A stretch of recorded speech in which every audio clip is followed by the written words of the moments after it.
Hükümlü Dağın Soysu'yla görüşecektim.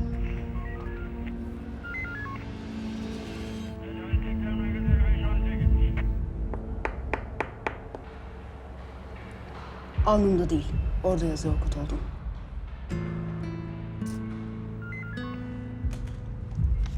Vekaletin var mı? Hayır yok, bu ilk görüşme olacak. Şunu doldur.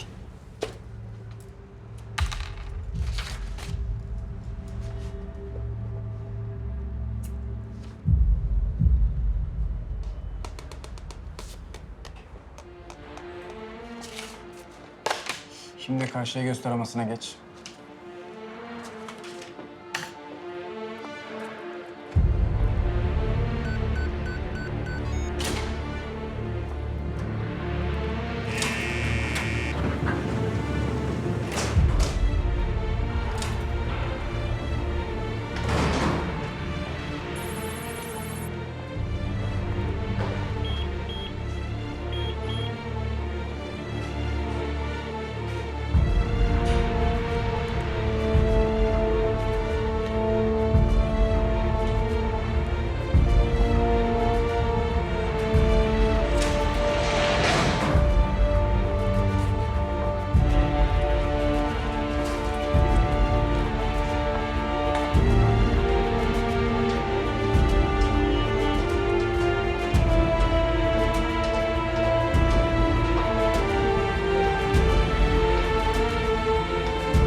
Merhaba Dağhan.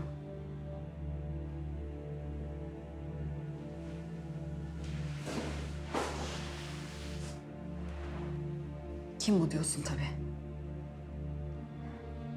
Sen beni tanımıyorsun ama ben senin hayatını ezbere biliyorum.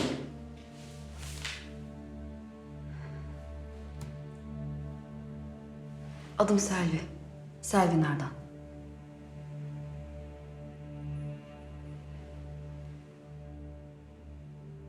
Senin avukatın olmak istiyorum.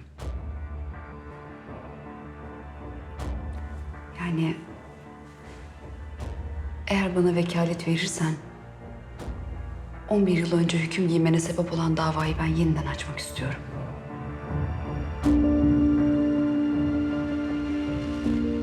O dava çoktan kapandı. Yeni bir delil bulunduğu takdirde eski davalar yeniden açılabilir. Bunun emsalleri var. Babamlar mı tuttu seni? Yok, hayır. Ne alakan var bu işle? Hakkı Hoca'yı hatırlarsın. Daha önce savunmanı üstlenen avukat. Fakültede hocamdı kendisi. Senin davandan çok bahsetti bize. Kaybettiğine en üzüldüğü davaymış seninki. Masum olduğuna emindi o.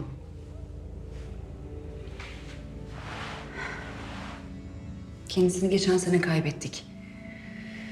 Bu dava onun bana vasiyeti gibi.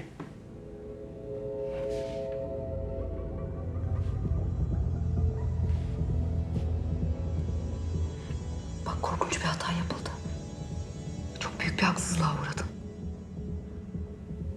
Ama son bir şansımız daha olabilir. Hakkı Hoca hep derdi ki, adalet topaldır. Ağır ağır yürür. Ama gideceği yere er geç varır.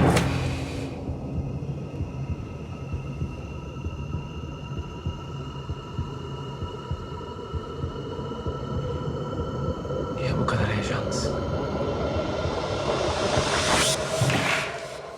Heyecanlı değilim. Taşikardi var o zaman. Bir doktora yorum bence. Ben gayet iyiyim. Ne yaptın öyle demiyor ama.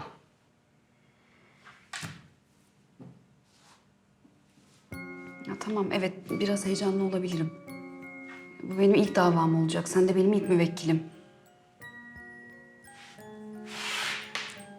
Yani eğer bu vekaletnameyi imzalarsan avukatın olabilmem için.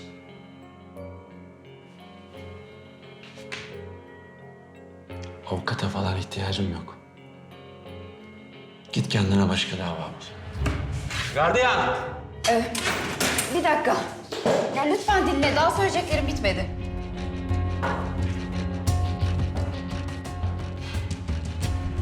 Bir şey buldum. Onun için buradayım.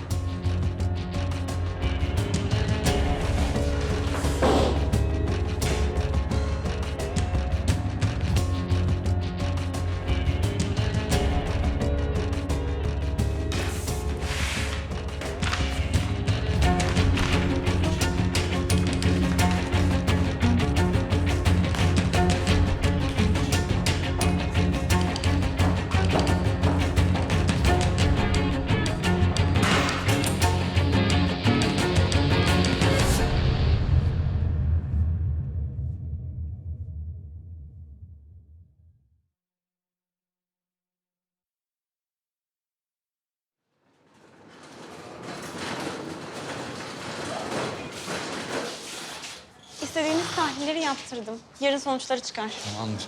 Hocam, şuraya imza atmanız gerekiyor. Tabii daha. Bir de şuraya. Tamam. Teşekkürler. Arkadaşlar ben ikinci kattaki hastaların kontrolünü yaptım. Bana söyleyeceğiniz bir şey var mı? 8 numaranın sonuçları geldi. Patolojiye gönderdik, bilginiz olsun. Bir de 10 numarada ritim bozukluğu var. Takipteyiz.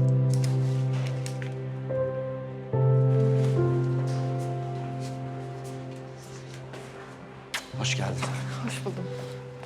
Bitti mi nöbetin? Oho, 2 saat önce. Güzel. Piş, piş. İyi misin? Bir şey mi oldu? Konuşuruz. Ne oldu? Kötü bir şey mi var?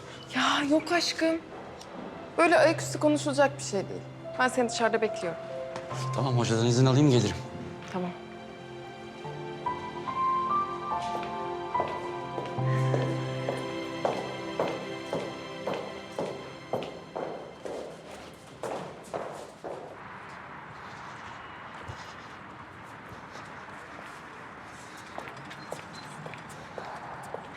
hadi anlatmayacak mısın?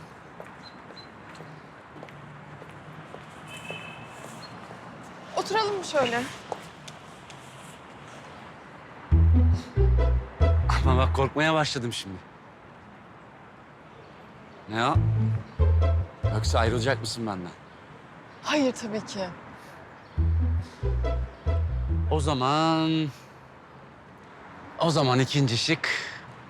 Hamilesin. Nereden bildin?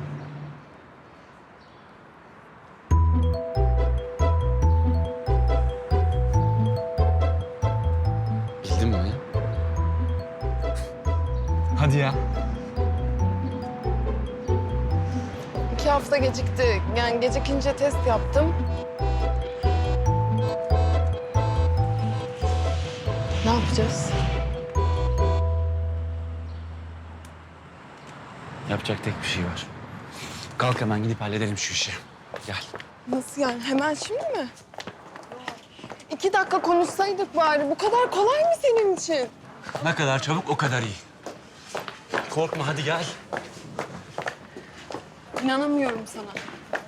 Belki ben istemiyorum. Zorla mı götüreceksin beni? Daha. Korkma gel. Hah geldik işte. Girip ne lazımmış bir öğrenelim. En yakın ne zamana gün alabiliyorsak. Yapacak bir şey yok. Evleneceğiz mecbur. Ya böyle şaka mı olur? Ödüm koptu. Ya sen nasıl böyle bir şeye inanıyorsun? Hiç mi tanımadın beni ha? Ay bilemiyorum artık. Her şey beklenir senden. Eşek olduğun için. Peki sen bu eşekle evlenmeyi kabul ediyor musun? Onu söyle. Önce babamdan istemen lazım. İsteyeceğiz de... Hani zaman kaybetmeyelim. Şu belgeleri falan toplayalım değil mi? O kadar eminsin yani babamın vereceğinden. Vermese de alırız. Gel buraya. Ne yapıyorsun? Çekilin, gelin de damat gelin.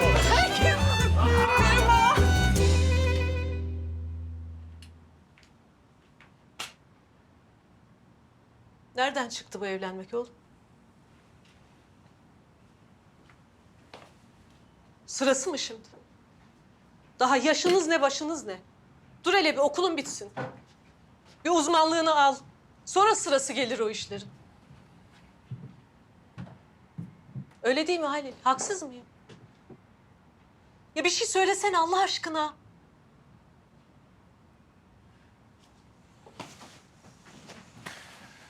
Ya beklemek istemiyoruz o kadar. Merak etmeyin. Yani okul falan bırakmayacağım. Hem çalışıp hem okurum. Rahat olun. Yok vallahi ben hiçbir şey anlamadım bu işten. Yangından mal kaçırır gibi. Ne bu şimdi? Sen bana bir çay koy ver.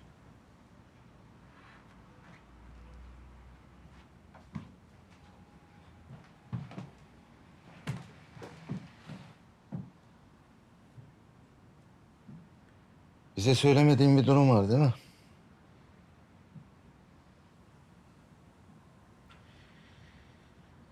Evlenene kadar duraydın iyiydi. Neyse yapacak bir şey yok artık. Olan olmuş. Haber ver. Yarın müsaitlerse babasından istemeye gidelim kızım. Ben de geleceğim kız istemeye. Geleceğim değil mi? Gel sen de gel.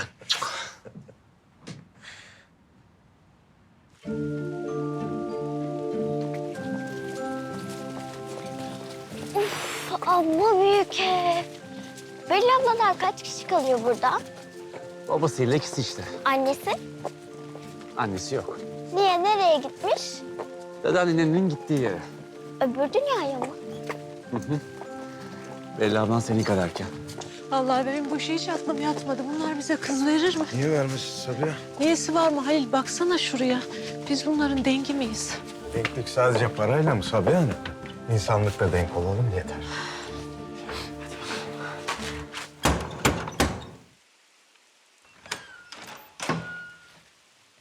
Buyurun. İyi günler. Sezai Bey'le görüşecektik. Sezai Bey müsait değil. Haberi var kendisinin. Ben Beril Hanım'ın... Beyefendi, Sezai Bey sizi kabul edemeyeceğini söyledi. Kusura bakmayın. İyi günler.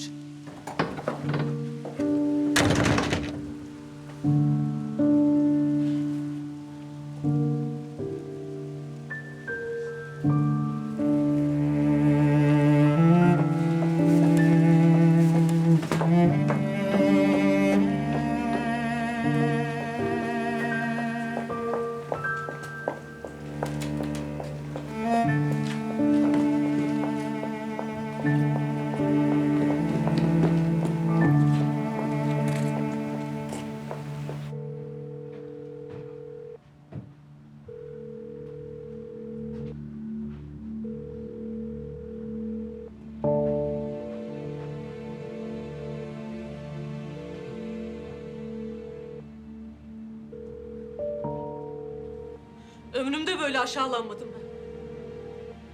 Adam insan yerine koymadı bizi.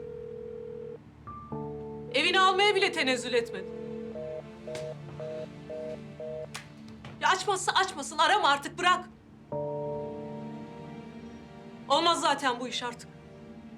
Ben bir daha o adamın kapısına gitmem. Sen de gitmeyeceksin. Sabiha, yapma şunu.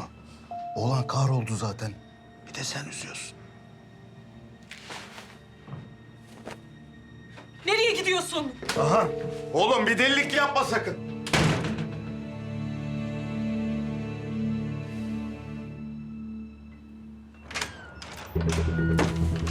Bir dakika beyefendi, giremezsiniz beyefendi.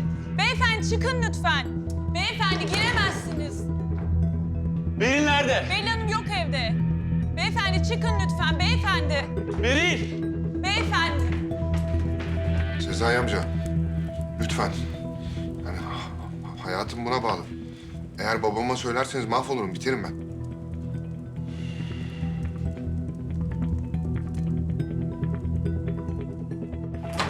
Beril!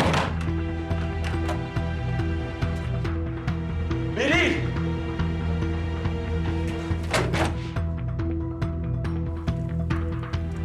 Sen benden ne istediğinin farkında mısın oğlum?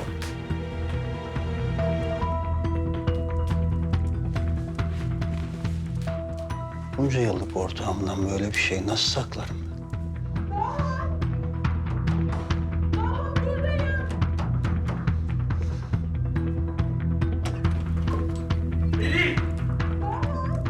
Ne oluyor? Vallahi Sezai Bey giremezsiniz dedim. Dinlemedi beni. Daldı içeriye. Engel olamadım. Hemen polise bak. Beril!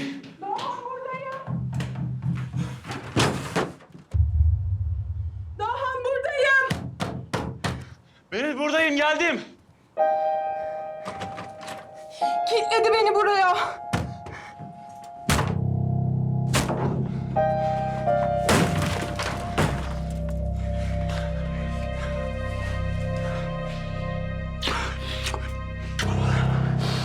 Telefonumu da aldı.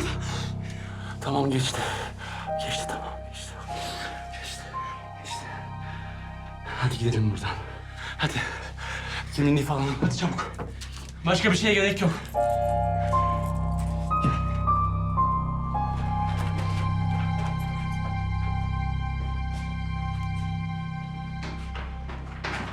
Bu ne cüret?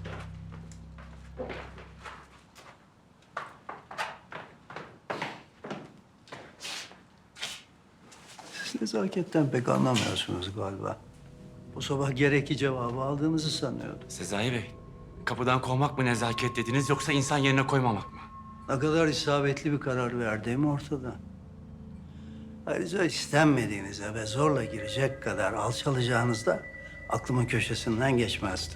Ben de zorba olduğunuzu biliyordum da kızınızı odaya kilitleyecek kadar alçalacağınızı düşünemezdim.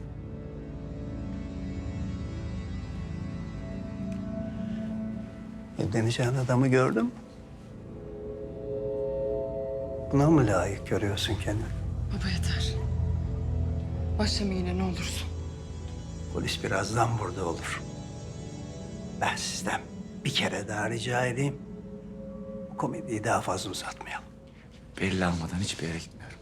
Hadi Beril. Beril, Eğer gidersen bir daha bu kapıdan giremezsin. Evlendiğin an ne bu evli ilişkin kalır ne de benimle. Üstelik bu nereden çıktığı belli olmayan adam için mi benimle çalışıyorsun? Bunun seni sevdiğine inanıyor musun? Sen ne diyorsun be? Para bitince ne kadar yanında kalacağını göreceğiz. Öldürürüm seni. Tamam yeter hadi gidelim. Hadi. Hadi gidelim buradan gel.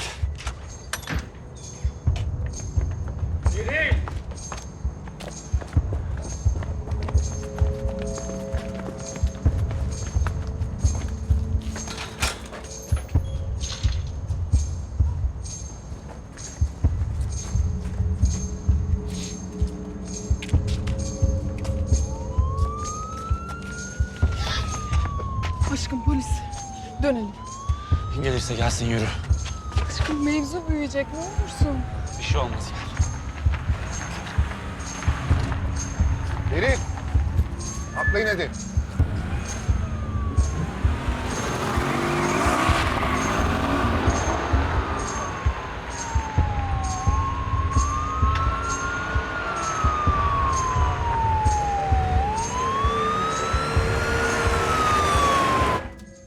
Kalın işte burada istediğiniz kadar. Sezai amcanın aklına gelecek son yer.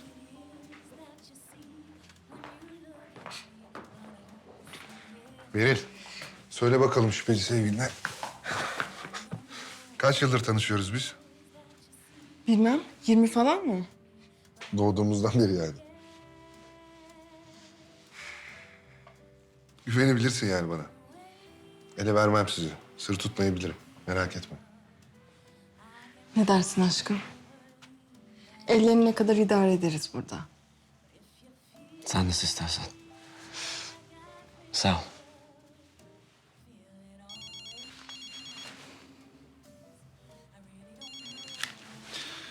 Efendim baba.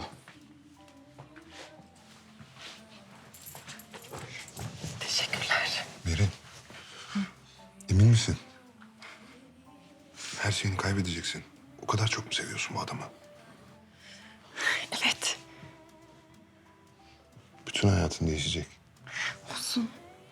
Daha yanımda olduktan sonra. Sen de aşık olunca anlayacaksın beni. Başka hiçbir şeyin önemi kalmıyor.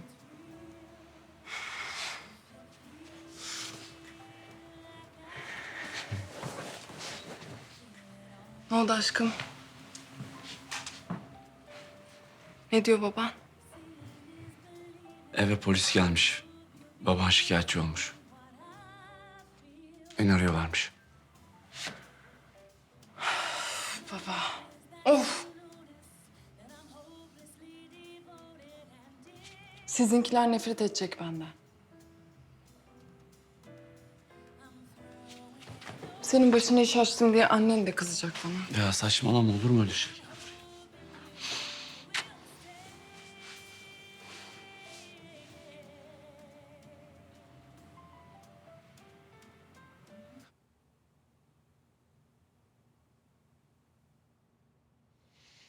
Ağlıyor musun?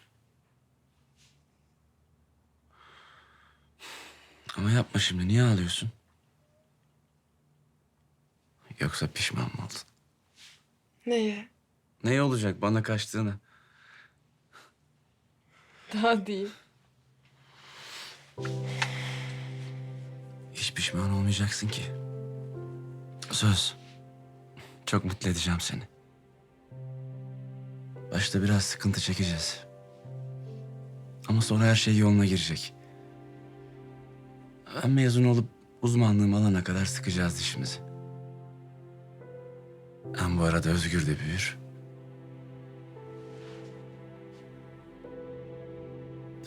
Kıza da olur, erkeğe de. Tamam canım, sevmediysen başka isim de düşünürüz. Özgür. Sevdim. O kurduğumuz hayaller var ya. Ya. Hepsi yalan oldu. Güya dünyayı dolaşacaktık daha.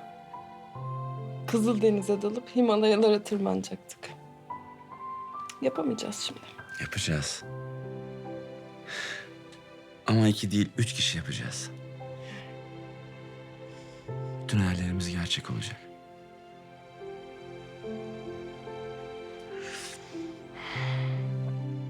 Keşke babam da anlasaydı. Karşımızda değil de yanımızda olsaydı. Düşünme artık onu. Elimde değil. Ne olursa olsun babam sonuçta. Başka kimsem yok ki benim. Annem, kardeşim. Kimsem yok.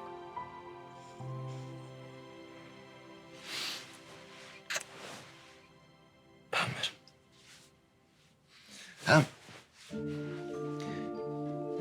Hem benim ailem senin de ailen artık. Babamı tanıyınca çok seveceksin. Anneme bakma, birkaç gün surat asar, sonra kendi kızı gibi sahiplenirsin. Ayşe zaten peşinden ayrılmayacak.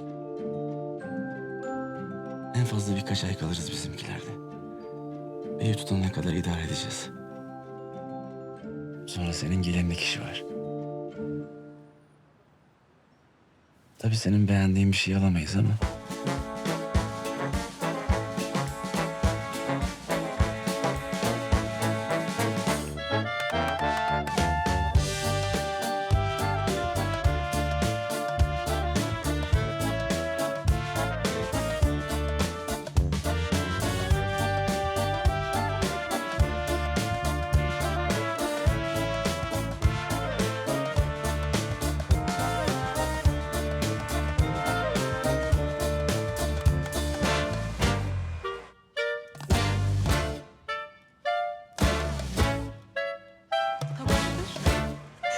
Gel sen şöyle.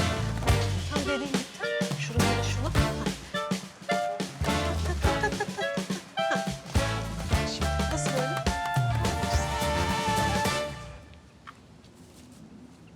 Dün gece babanla konuştum. Salıya dönüyormuş. Söylediniz mi? Böyle bir şeyi telefonda nasıl söyleyebilirim? Gelince yüz yüze konuşacağım.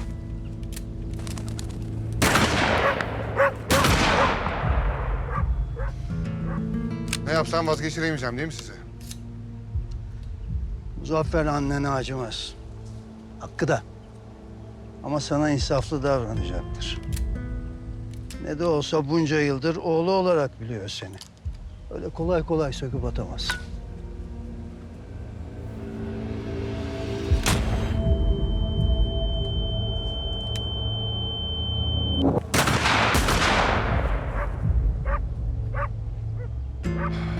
Babamı tanımıyormuş gibi konuşuyorsunuz. Ne yapalım? Umarım dediğiniz gibi olur Sezai amca. Kusura bakmazsınız, ben erken kaçacağım.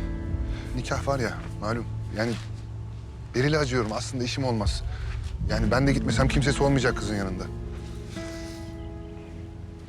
Keşke bu kadar çabuk pes etmeseydiniz Sezai amca. Gerçi hala geç kalmış sayılmazsınız. Yani isterseniz bugün evlenmelerine engel olabilirsiniz.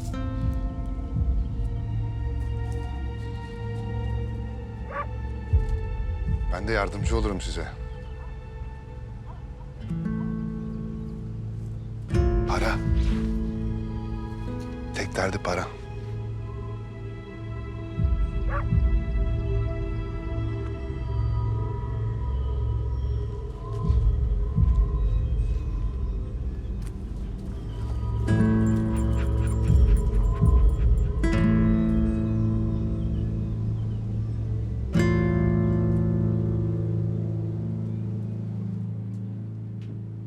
Tamam anne. Tamam, biz babamla bekliyoruz. Tamamdır, siz işiniz bitince haber verirsiniz. Beril saçını beğenmemiş de. İşleri uzayacakmış biraz. Sabiha Hanım yine bülbül yuvasına döndürmüştür kızın başını. Aynen. Allah'tan daha vakit var. Alo.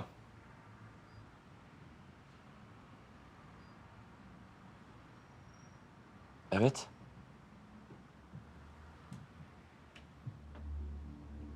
Evet, buyurun dinliyorum sizi.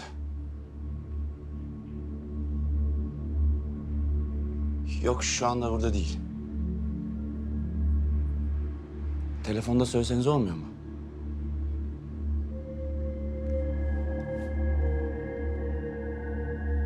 Evet evet, biliyorum, yakın sayılır.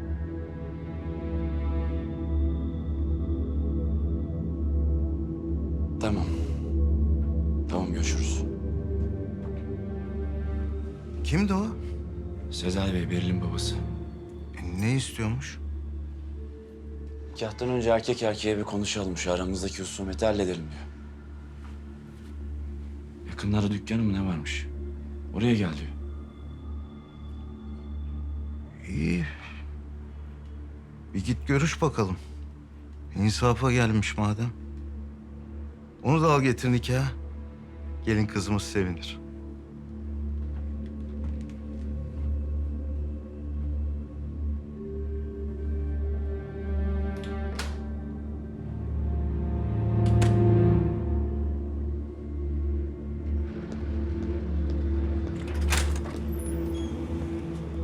Aha. Damat nereye? Sezai Bey'le buluşmaya. Hayırdır ya, ne oldu? Bilmem, konuşmak istedi. Yumuşadı demek ki. Öyle sert takılır ama yufka yüreklidir. Daha 2,5 saat var. Ender, ne olur ne olmaz. Eğer ben geç kalırsam Beril'le bizimkileri nikah dairesine götürür müsün? Ben de direkt oraya geçerim. Merak etme. Bugün patron sensin, şoför de benim. Dahan. Sezai amcayla beraber mi geleceksiniz? Bakalım. Ha, sen Beril'e şimdilik bir şey söylemedin. Ne olur ne olmaz, umutlanmasın. Tamam, daha iyi sürpriz olur.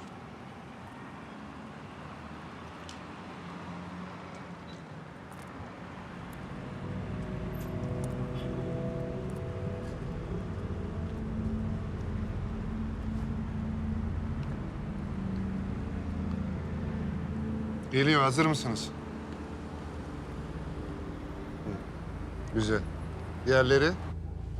Buradalar, yandalar. Abi kıvramayacak adama ne kefil olayım ben, kurban olayım sana. Adam askerde keskin nişancıydı ya. Sen rahat ol abi, merak etme. Abim, eyvallah.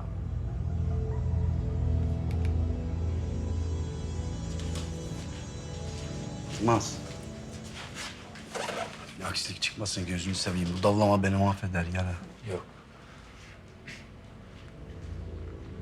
Bellettin mi çocuğa hiç? Anlattın mı o durumu? Şaşırmasın. Yok ya. Şaşırmaz. Cin gibidir o. Aklında değil mi abim hepsi? Aklımda. Hadi çıkın hadi. Adam gelmek üzere hadi.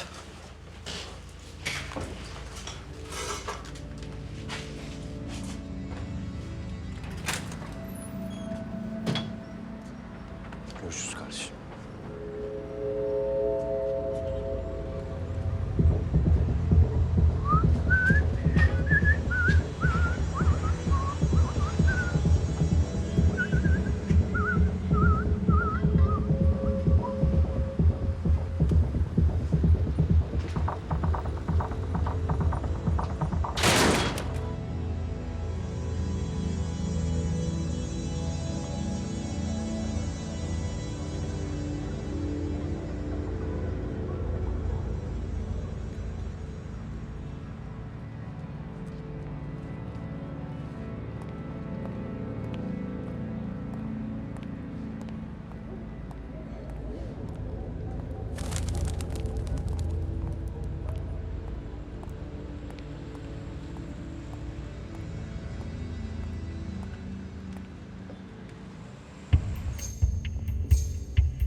Sezai Bey.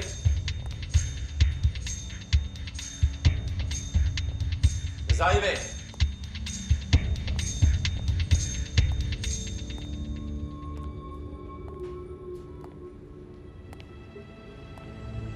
Sezai Bey.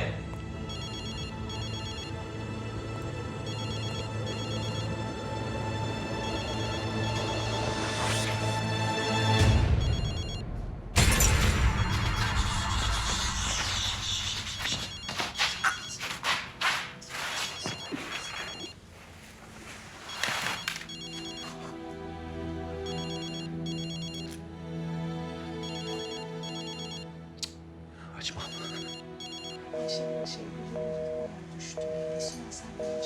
Allah Allah. Ne oldu? Daha ne aradım, kapattı. Çok güzel oldu Hasan.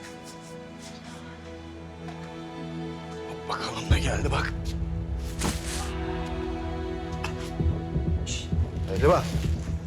Ver bakalım şunu. Şu. Ha. Dur. Bak. Bak. Sık bakayım, sık. Sık. Sık. Adamsın, adam.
Hoş geldiniz. Nasıl olmuş? Süper. Merhaba. Merhaba. Nasıl ama? Çok güzel olmuşsun kızım. Daha? Bir işi çıktı. Halledip gelecekmiş. Siz gidin dedi. Aa. Ne işiymiş canım nikah günü? Yani gelini damat almaya gelmeden olur mu hiç? Halil. Oğluma bir şey oldu da benden mi saklıyorsunuz yoksa? Yok be Sabiha. Sen de amma evham yaptın ha. Ya tamam. Çocuk sürpriz yapacak sana. Ne sürprizi? Ya Dahan babanla konuşmaya gitti kızım. Onu da getirecek nikah. İnşallah. Hadi. Hadi koş. Hadi. Buyurun. Geç.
konuştuklarımız aklında değil mi abicim? Unutma sakın. Ben şimdi gidiyorum. Sen burada bekle. Polis amcalar gelip seni alacaklar, tamam mı? Tamam.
Amca, amca.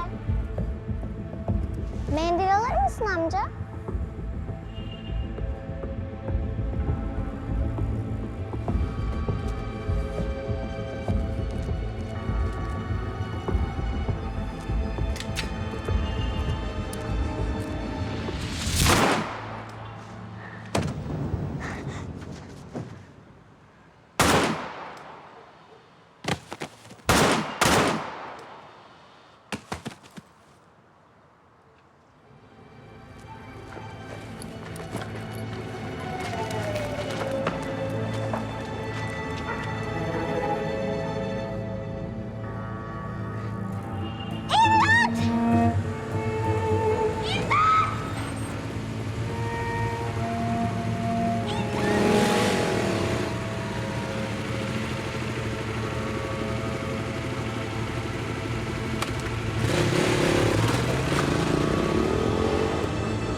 Manyak mıdır ne?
üzerine koca ayaklar bindi. Nefsim içine sindi.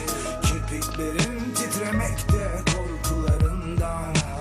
Düşersem yanarım, o kadar içime sindim ki hiç getirsem kalkmaz başım. Ya gönlüm burada canına aşığım. Hiç çekmekten, düşünmekten ağrıdı saçım. Düşersem yanarım.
Komiserim, görüntüler hazır.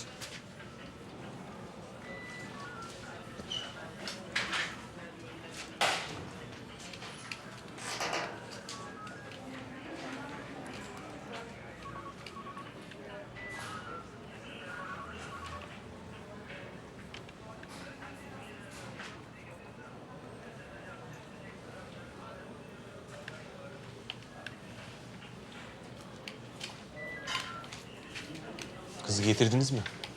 Getirdik komiserim. İçeride.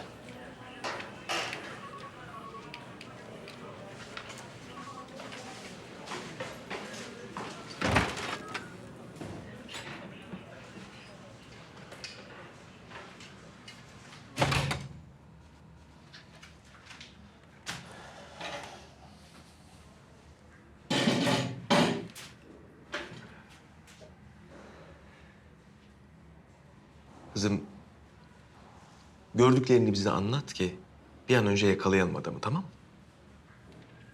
Güzel. Şimdi ateş eden adamı gördün mü? Gördüm.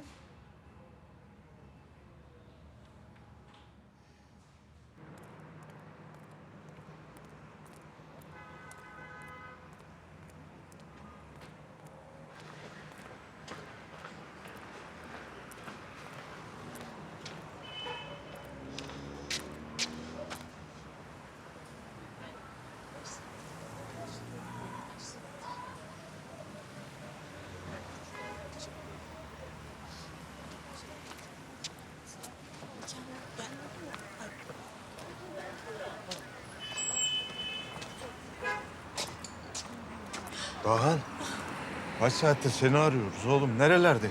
İyi misin oğlum? Öldük meraktan. Dahan Soysur sen misin? Merkez. Ne oluyor? Merkez şüpheliyi aldık getiriyoruz tamam. Beril nerede? Buyurun bizimle karakola kadar gelmeniz gerekiyor.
ederim.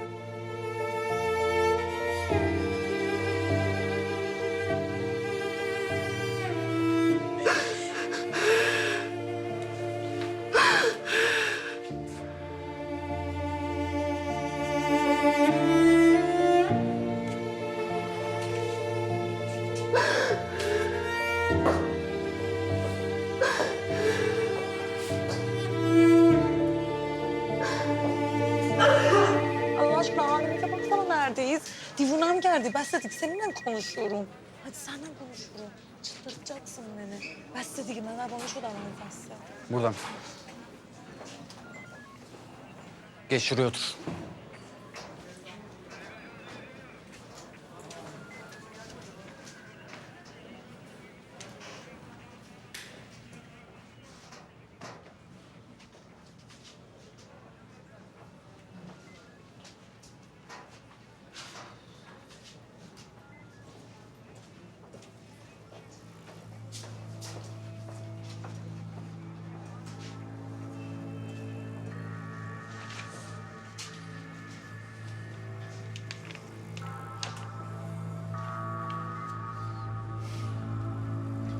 Gelini nikah masasında ekmişsin.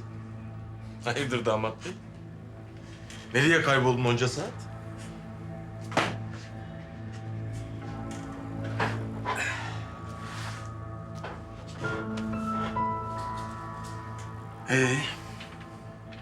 Ne konuştunuz? Kimle? Sezai Bey'le.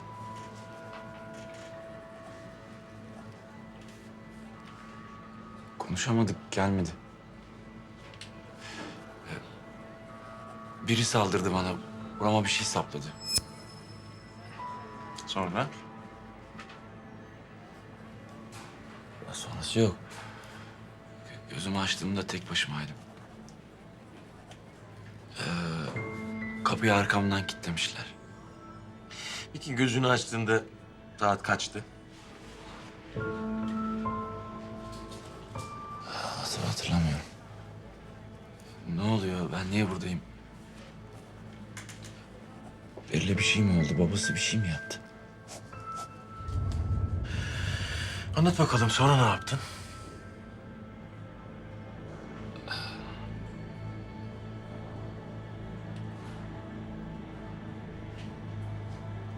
Sonra ben oradan çıktım.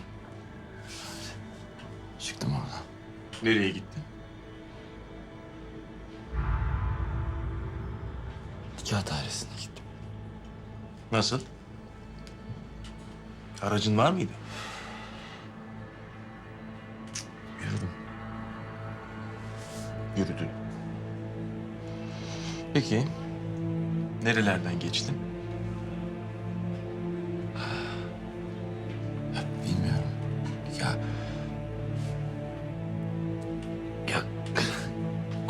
kopuk her şey. Ya, kafamın içinde boşluklar var.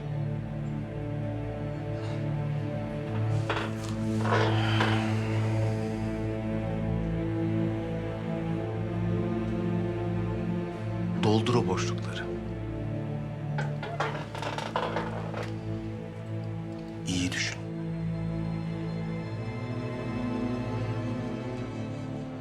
Sonra ben meydandan geçtim. Kalabalıktı evet. Hangi meydan?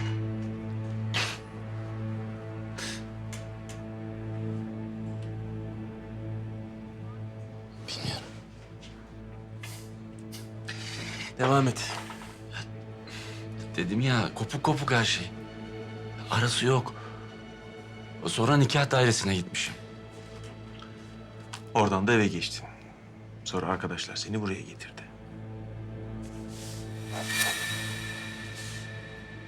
Peki yanında biri var mıydı? Yani bu yaptıklarını gören, şahitlik edebilecek biri? Tek başımaydım.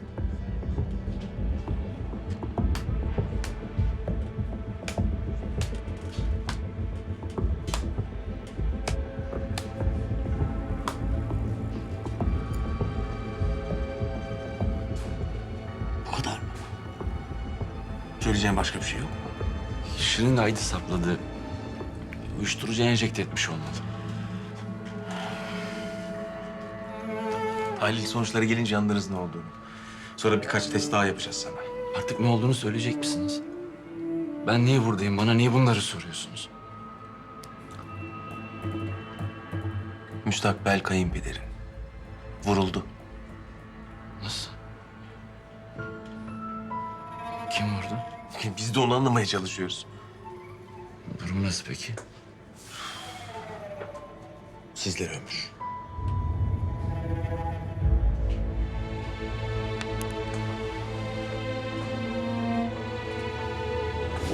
Benim belli görmem lazım. Çekil önümden. Sana gidebilirsin dedim mi? Hı? Otur. Gel gel.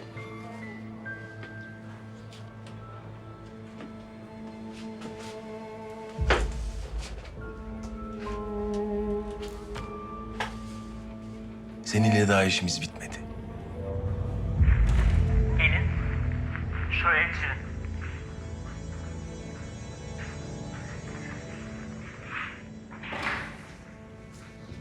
Gel. Korkma gel.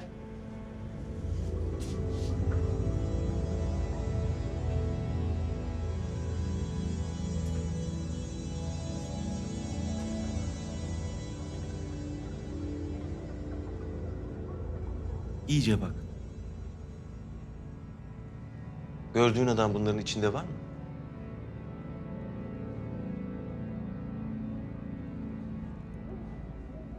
Korkma, korkma. Onlar seni oradan göremezler. Rahat rahat bak.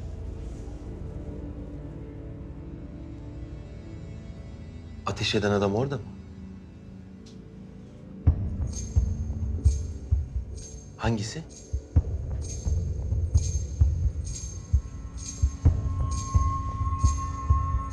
Şu ortadaki.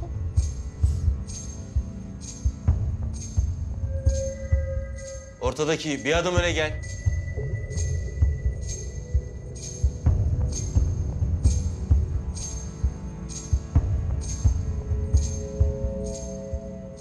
Bu mu?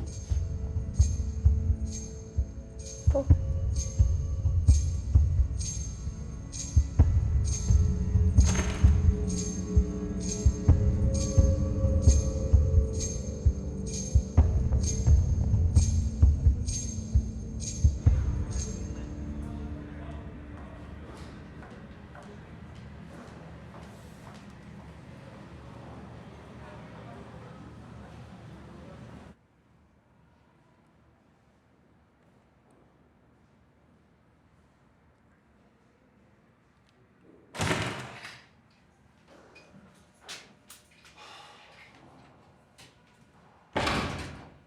Bırakın gideyim artık. Benim Beril'i görmem lazım.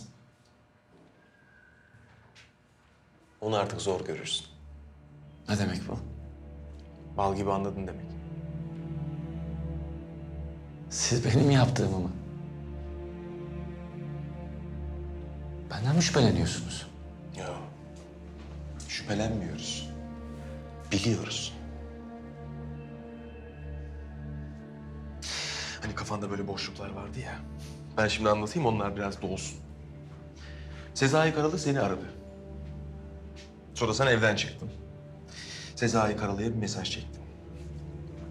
Kızınızla evlenmemi istemiyorsanız saat 4'te yazdığım yere gelin, anlaşalım. Ben böyle bir şey yazmadım. Sonra bir mesaj daha attın. O mesajda da adres tarif etmiştin. Çok ilginç. Olay mahalli. He?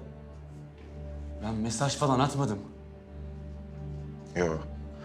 Yolda giderken attığın mesajın yeri belli, zamanı belli. Taksim'in arkalarında bir sokak. Ne diyorsunuz siz ya? Şunu diyorum. Olay mahalline gittin. Sezai Karalı ile buluştun. Ve onu vurdun. Sonra tabii acelem vardı. Nikah saat 5'te ucu ucuna yetişebilirdin. Onun için de koşturarak oraya doğru gittin.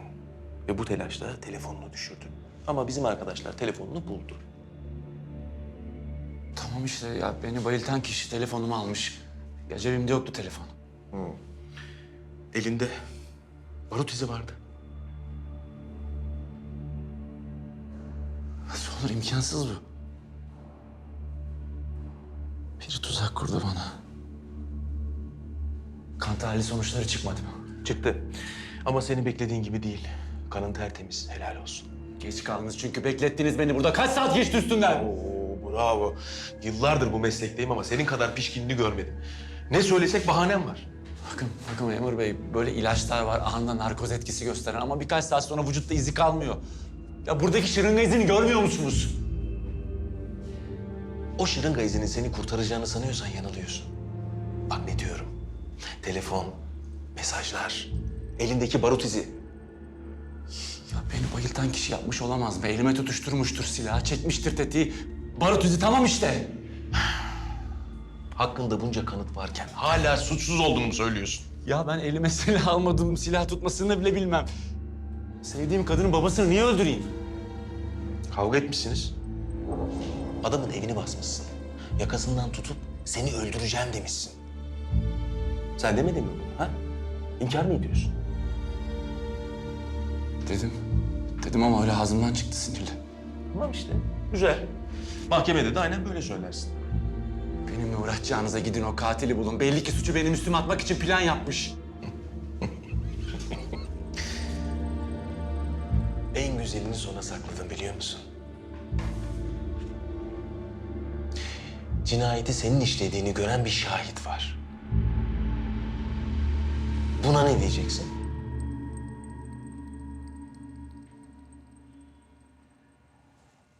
Tutuklayın arkadaşı. Ne yapıyorsunuz? Yanlış yapıyorsunuz. Ya bırak! Yanlış yapıyorsunuz. Yanlış yapıyorsunuz ya bırak! Yanlış yapıyorsunuz. Yanlış yapıyorsunuz. Ben bir şey yapmadım. Yanlış yapıyorsunuz. Gidin o katili bulun. Ya bırak! Bırak! Ya bırak! Aha. Baba ben bir şey... Biliyorum oğlum. Biliyorum bir şey yapmadığını. Vildan. Gel. Biliyorum oğlum. Biliyorum. Biliyorum. Hiç suçlu olmadığını biliyorum. Bu beladan kurtaracağım seni. Çıkaracağım ben seni buradan. Hiç merak etme. Tamam mı? Sen sakin ol. En iyi avukatları bulacağım sana. Senin bir şey yapmadığını biliyorum. Biliyorum. Çıkaracağım seni. Hadi amca hadi. Buradan. Merak etme.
Pek umutlu konuşmadı avukat. Bizim tanığımız yok, onların var. Ben elimden geleni yapacağım ama siz gene de en kötüsüne hazırlıklı olun dedi.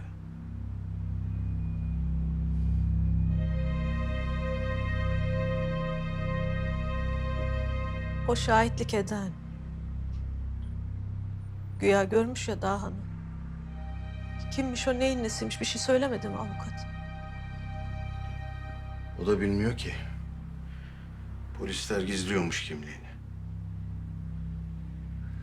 Bir elime geçirsem onu. Oğluma attığı iftirayı fitil fitil burnundan getireceğim. Doğruyu söyleyene kadar bırakmayacağım yakasını.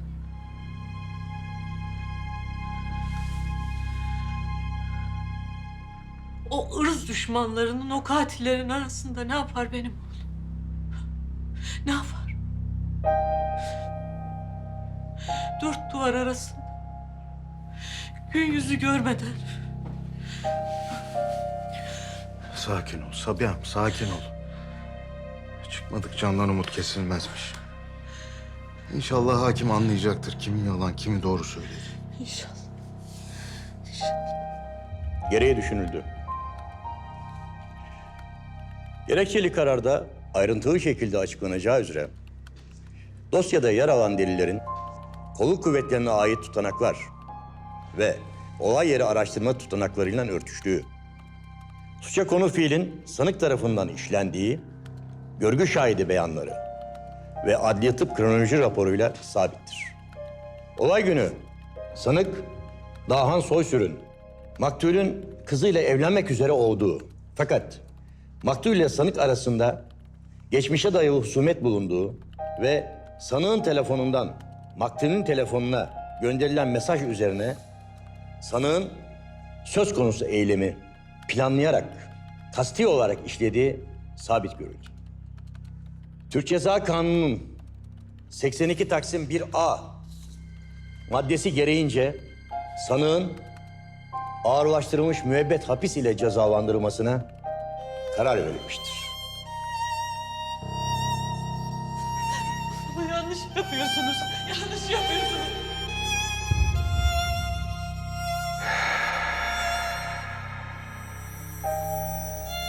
Benim oğlum katil değil. O masum. Benim oğlum katil değil.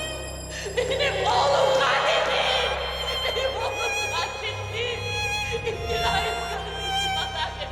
Daha bir şey yok. O bir çocuk baksanıza bir çocuk.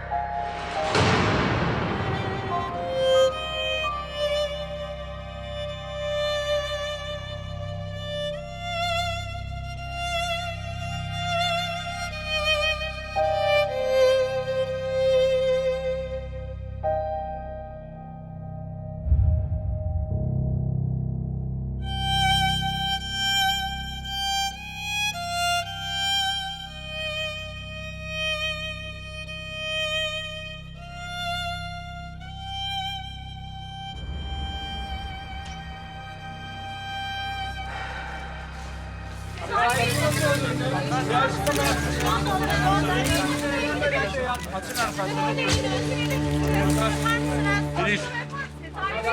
Beril ben bir şey yapmadım! Beril bana inanıyorsun değil mi? Beril!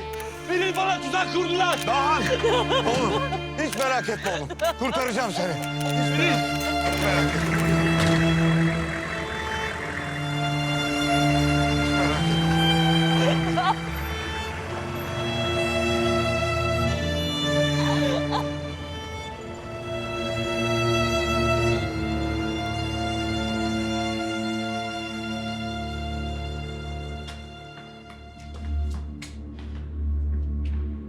Allah kurtarsın. Hadi yavrum hadi.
Senin avukat gelmiş gene.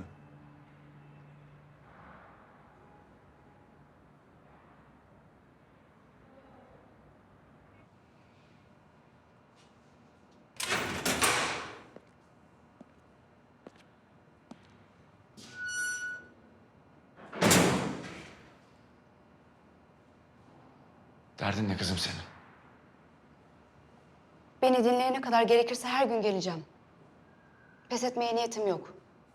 Bu davayı kazanacağım. Dava falan yok ortada. Basmıyor mu kafan? Şimdilik yok ama olacak.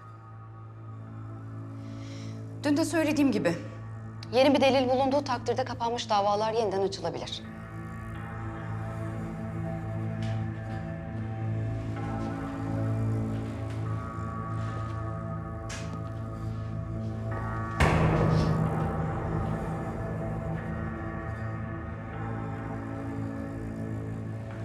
Ben öldürdüm herifi.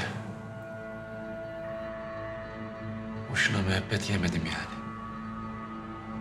Tamam mı? Bas git, bir daha da buraya gelme. Sen yapmadın biliyorum. Kanıtım var.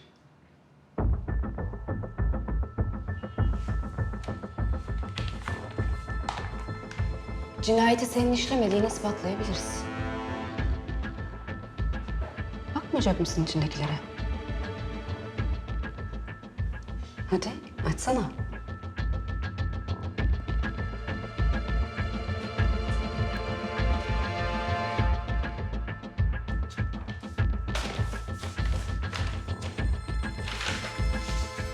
Dava dosyanı hatmettim. Bir açık bulur muyum diye defalarca okudum her şeyi. Sonra ifadende bir şey dikkatimi çekti. Seni kapattıkları yer şurası. Nikah dairesi de şurası desek, buradan buraya kadar yürümüşsün. Uyuşturucunun etkisinde olduğun için tam olarak hatırlayamamışsın nereden gittiğini, nerelerden geçtiğini. Olabilecek bütün güzergahları çıkardım. Sonra kafama dank etti. Hatırlıyor musun o gün bir meydandan geçtim. Kalabalıktı, bir kaos vardı demiştim. Meydan, kalabalık, kaos. Tek bir şey çağrıştırdı bana. Orada bir eylem vardı belki de. O tarihlerde çıkmış tüm gazeteleri tarayarak başladım araştırmaya. Bir yerde eylem yapılmış mı diye. Yapılmış. Üstelik tam da senin güzergahında.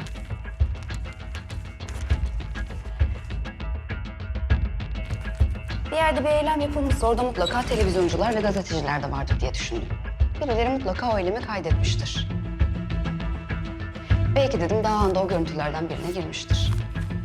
Tek bir kare bile bulsam yeter.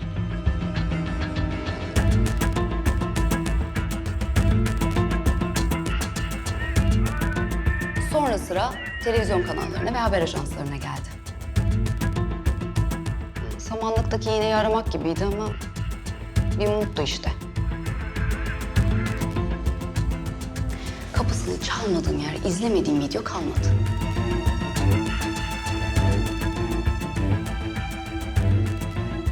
Neredeyse pes ediyordum. Ya bulamazsam diye.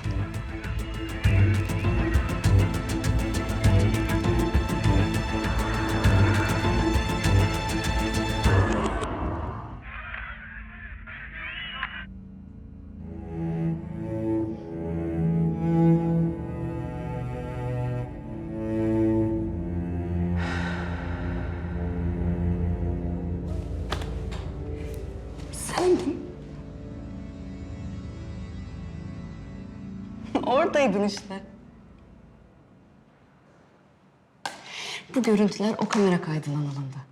Saniyesine kadar ne zaman çekildiği belli. Cinayetten tam 13 dakika sonrası. Sezai Karalı'yı sen öldürmüş olamazsın. Çünkü en hızlı araçla sıfır trafikte bile minimum 28 dakika sürüyor senin olay yerinden buraya varman. Şu vekaleti ver ki daha fazla zaman kaybetmeyelim. Davayı yeniden açmak için başvuracağım.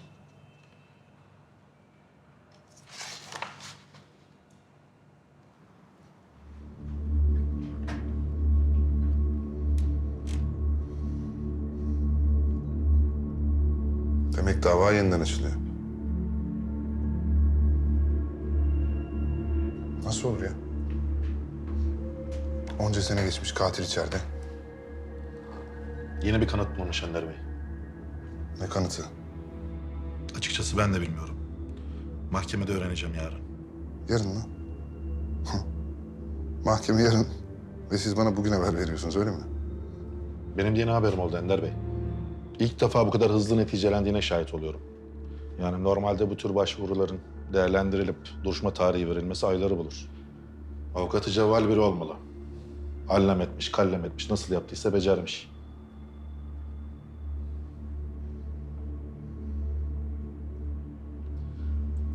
Beril Hanım'a siz mi söylersiniz, ben haber vereyim mi?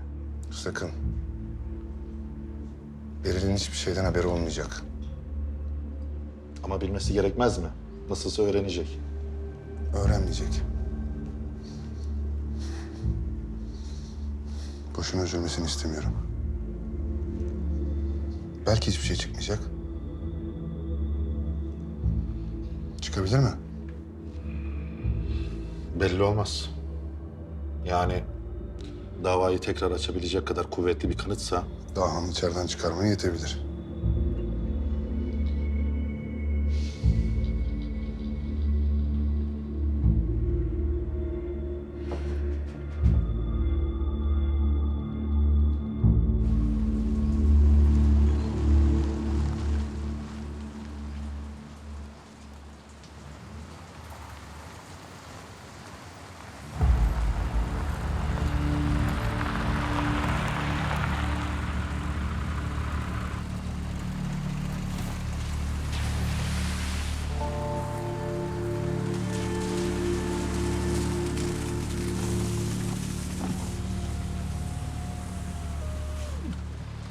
Hiç iyi olmadı bu. İyi olmadı. Şu avukat nereden çıktı? Kimin nesi? Ne kadar biliyor öğrenmemiz lazım. Eyvallah. Öğreniriz öğrenmesine de sonra. Sonrası ucu bize dokunan bir şey varsa bu işi kurcalamasına engel olacaksın. Nasıl? Soruyor musun? Kağıtta da adresi falan yazıyor. Cevapları bulana kadar peşinden ayrılma. Bir şey öğrenirsen de hemen bana haber ver.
Kapatılan Şişli 1. Ağır Ceza Mahkemesi'nin 24 Ekim 2005 tarihli hükmünün yeniden yargılama yapılarak ortadan kaldırılması talebiyle açılan davada yargılamaya başlandı. Evet, Dahan Soysür. 2005 yılında işlemiş olduğum bir cinayet sebebiyle hüküm giydim. Ve şimdi 11 yıl aradan sonra suçsuz olduğum gerekçesiyle ve yeni delillere dayanılarak hakkında yeniden yargılama yapılacak. Ne söylemek istersin? Her zaman söylediğim. Suçsuzum. Sanık vekilinden soruldu. Avukat hanım, savunmalarınız nelerdir?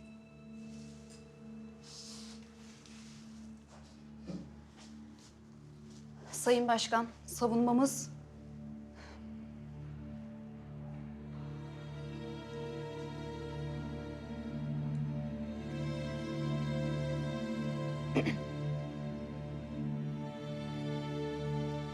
Sayın Başkan, sayın üyeler... Suçlu olmadığını bildiği halde suçsuzluğunu ispat edecek delillerin olmayışı ve bir önceki yargı esnasında yapılan bazı hatalar sebebiyle müvekkilim Dahan Soysür ağırlaştırılmış müebbet hapis cezasına çarptırılmış ve 11 sene boyunca bu cezasını çekmiştir. Olay günü cinayet saati olan 16.02'de müvekkilim Dahan'ın maktulün öldürüldüğü yerde olmadığı dava dosyasına yeni delil olarak sunmuş olduğum görüntülerde apaçık görünmektedir. Bu görüntülerin huzurda tekrar izlenmesini talep ediyoruz.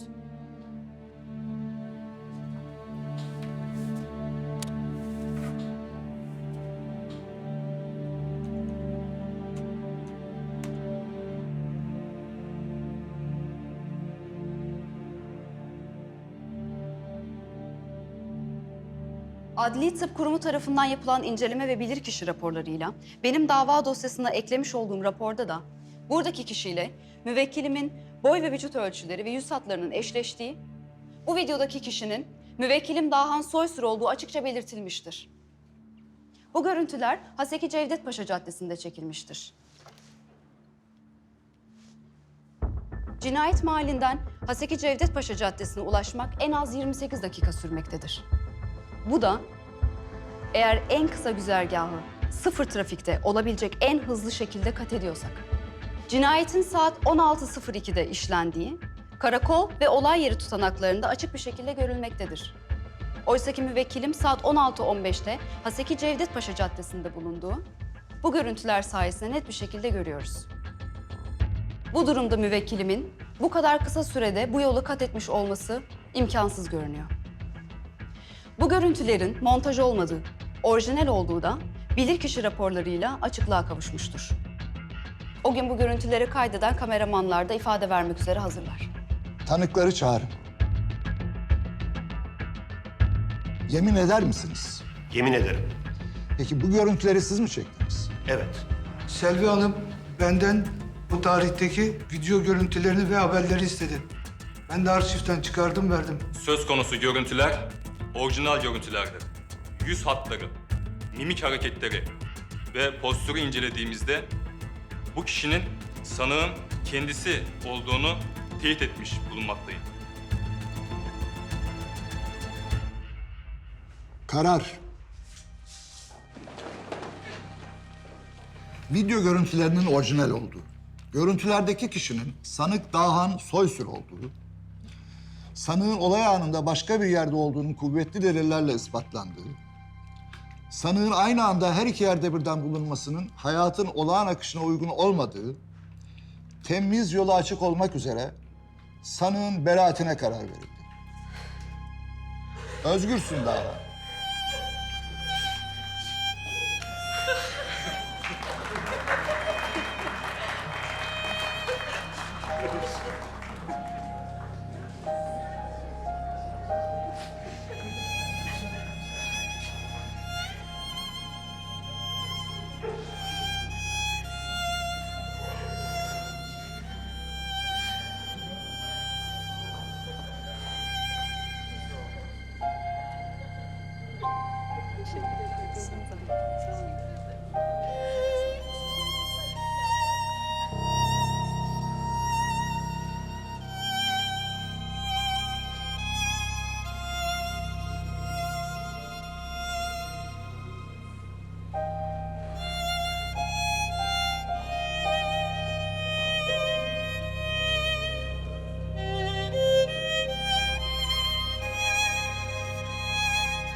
Geliyorlar. Dağhan Bey! Dağhan Dağhan Bey, özgürlüğünüze kavuştunuz. Neler hissediyorsunuz? Sezai Karalı sizi kim öldürdü? Bununla ilgili tekrar bir açıklama yapacak mısınız? Lütfen arkadaşlar, lütfen.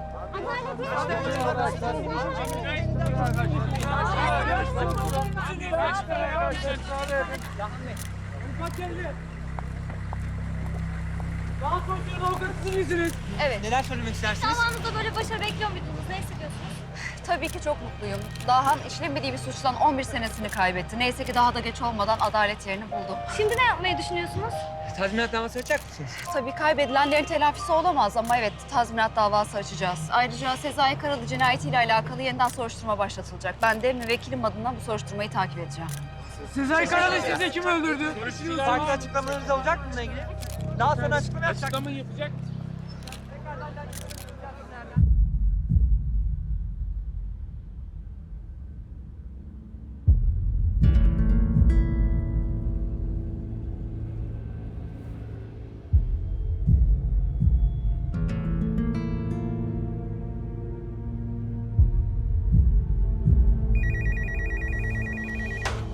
Ender Bey, avukat Zeki Bey geldi.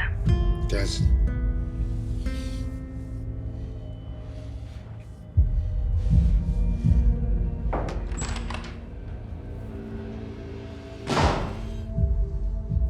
Karar çıktı mı?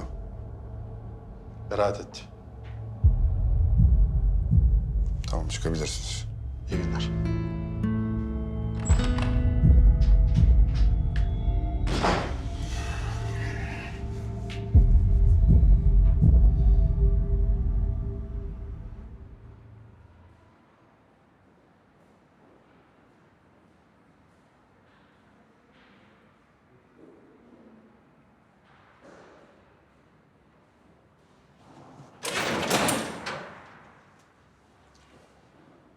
Haber geldi. Gidebilirsin doktor.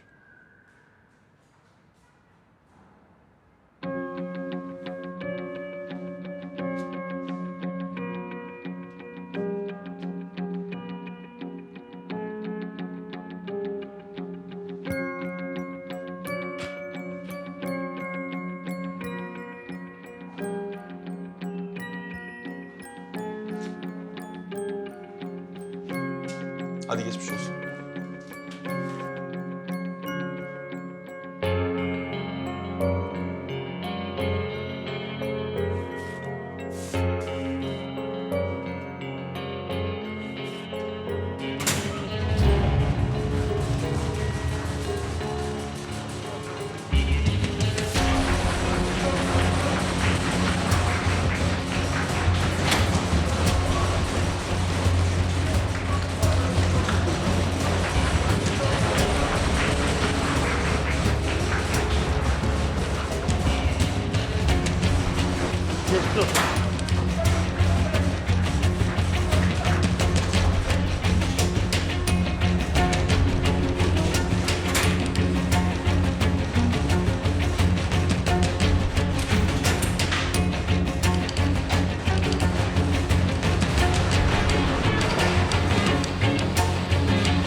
Çok şükür.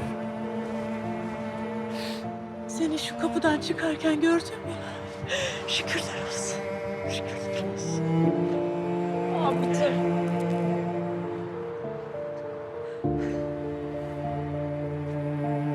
Baba. Dağhan Hanım.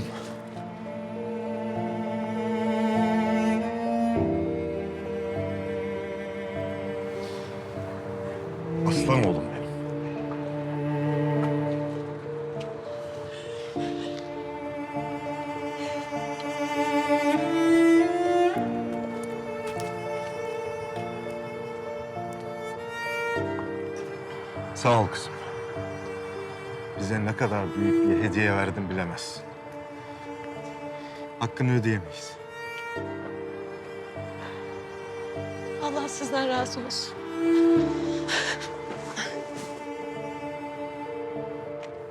Tuttuğunu altın etsin. Ben bir şey yapmadım.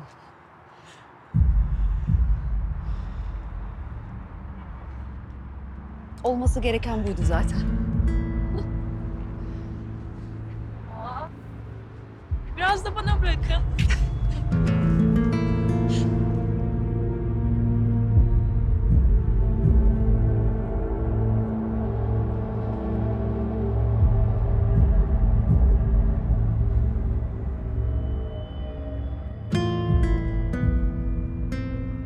Ya yapmayın böyle, utandırmayın beni. Abi. Ya yok, gerçekten teşekküre gerek yok. Senin sayende ilk davamda ünlü oldum ben de. Bana yeter de artar bile.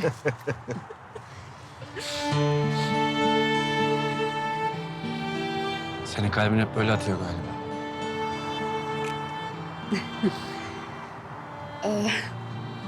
Hepinize tekrar çok geçmiş olsun. Eğer sizin için yapabileceğim başka bir şey varsa lütfen çekinmeyin, arayın. Görüşmek üzere, hoşça kalın. Nereye gidiyorsunuz hemen? Hayatta bırakmam sizi. Bize gideceğiz, kutlama yapacağız. Siz olmadan olmaz. İşlerim var. Çok teşekkür ederim, gerçekten. İşinizi halledip gelin o zaman. Akşam yemeği mutlaka bekliyorum. Bak çok gücenirim yoksa. Peki, tamam. Tamam. Tamam. Tamam. Tamam. Hadi o zaman gidelim.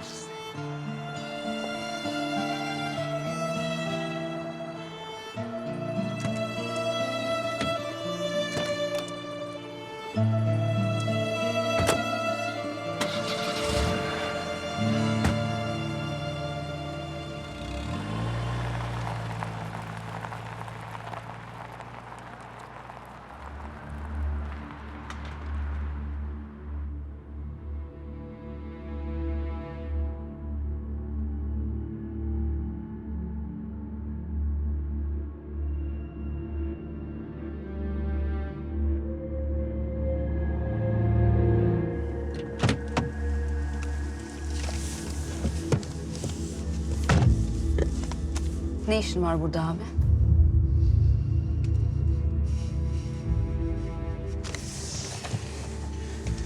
Esas senin burada ne işin var Vildan?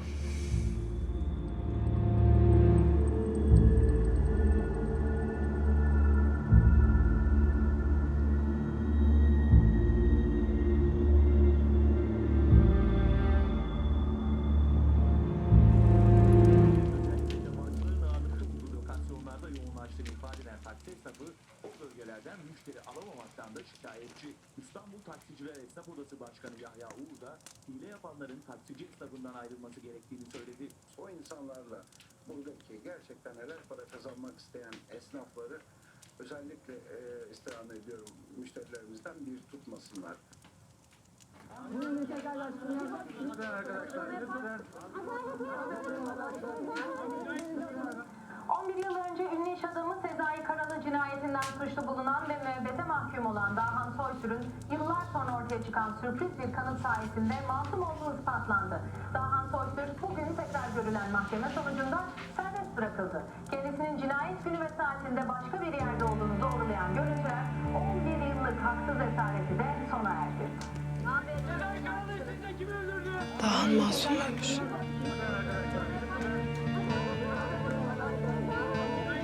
Nasıl olur? Suçlu olduğuna eminlerdi hani. Bir sürü delil vardı onun yaptığını ispatlayan. Görgü şahidi vardı.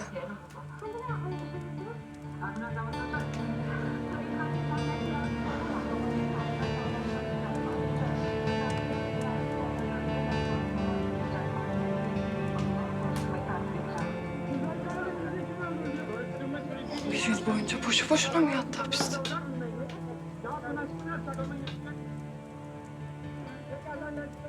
Boşuna mı yaşandı onca şey?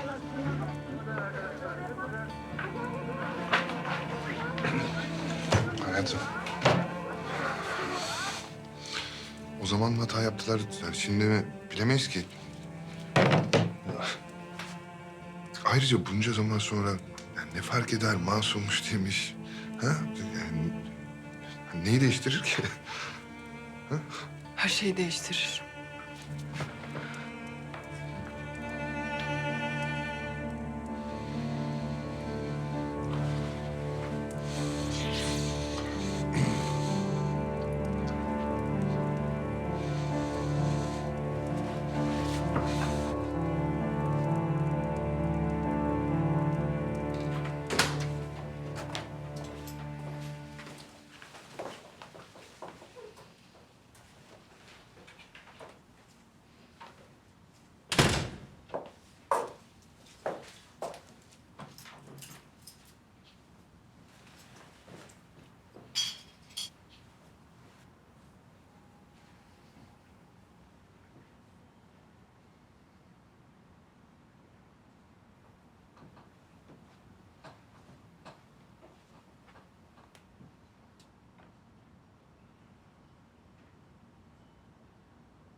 Hiçbir şey değişmeyecek. Merak etme. Değişmeyecek. Uyuyan yılanı uyandırdın. Haberin yok. Bunca yıllık emeğimin içine mı yırttım ben be yıllardır seni korumak için? Niye yapıyorsun ya? Niye? Kendini ateşe atıyorsun be kızım. Yanacaksın. Ben zaten yanıyorum yıllardır. Nefes alamıyorum abi. Aklım başıma dank ettiğinden beri bugünü bekliyorum ben. Kefaretimi ödemek için. Ödedim de. Bitti. Tamam mı? Korkma, bitti. Bekle bitti. Sal bakalım aslanı dışarıya kafesten. Ne yapar? Parçalamaz mı önüne geleni?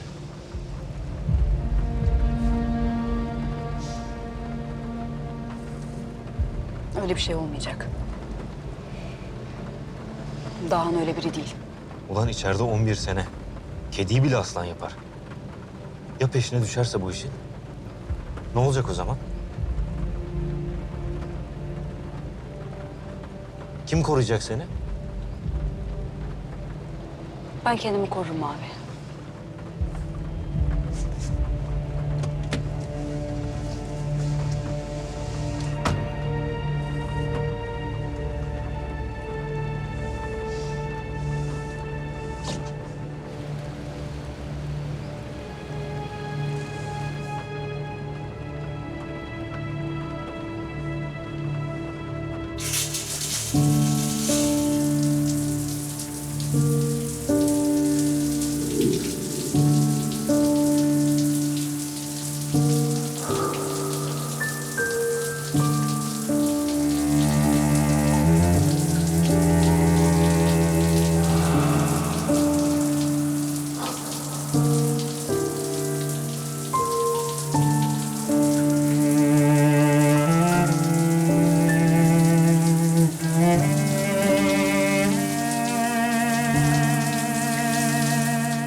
Lahana sarması sever misin Selim? Aa, evet çok severim. Elinize sağlık. Afiyet olsun. Bizimkiler de çok severler. Bayramda, seyranda mutlaka sarılacak. Öyle mi? Evet. Ay, benim de iştahım açıldı. Sürekli bir şey Afiyet arıyorum. olsun.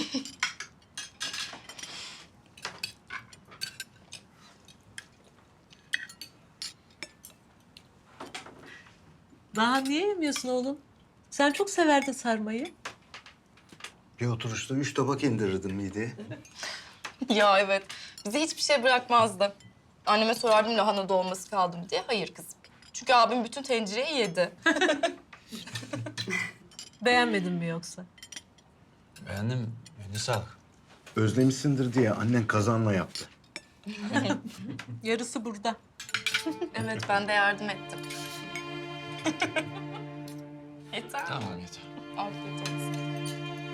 Çok güzelmiş anneciğim, eline sağlık. Yoğurt getireyim mi yanına? Halil Bey,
Ne güzel bir ailem var.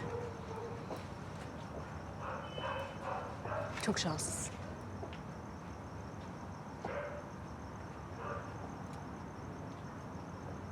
Kötü günler geride kaldı artık. Bitti nihayet. Bitti mi? Adalet yerini buldu mu? Bitti mi yani?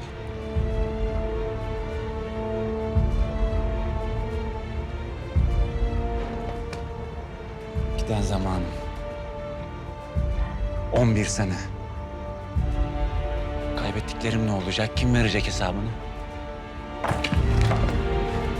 Başta o görgü şahidi kimse, bana bunları yapanları bulacağım. Sen de bana yardım edeceksin. Hiçbir şeyin bittiği falan yok. Daha yeni başlıyoruz.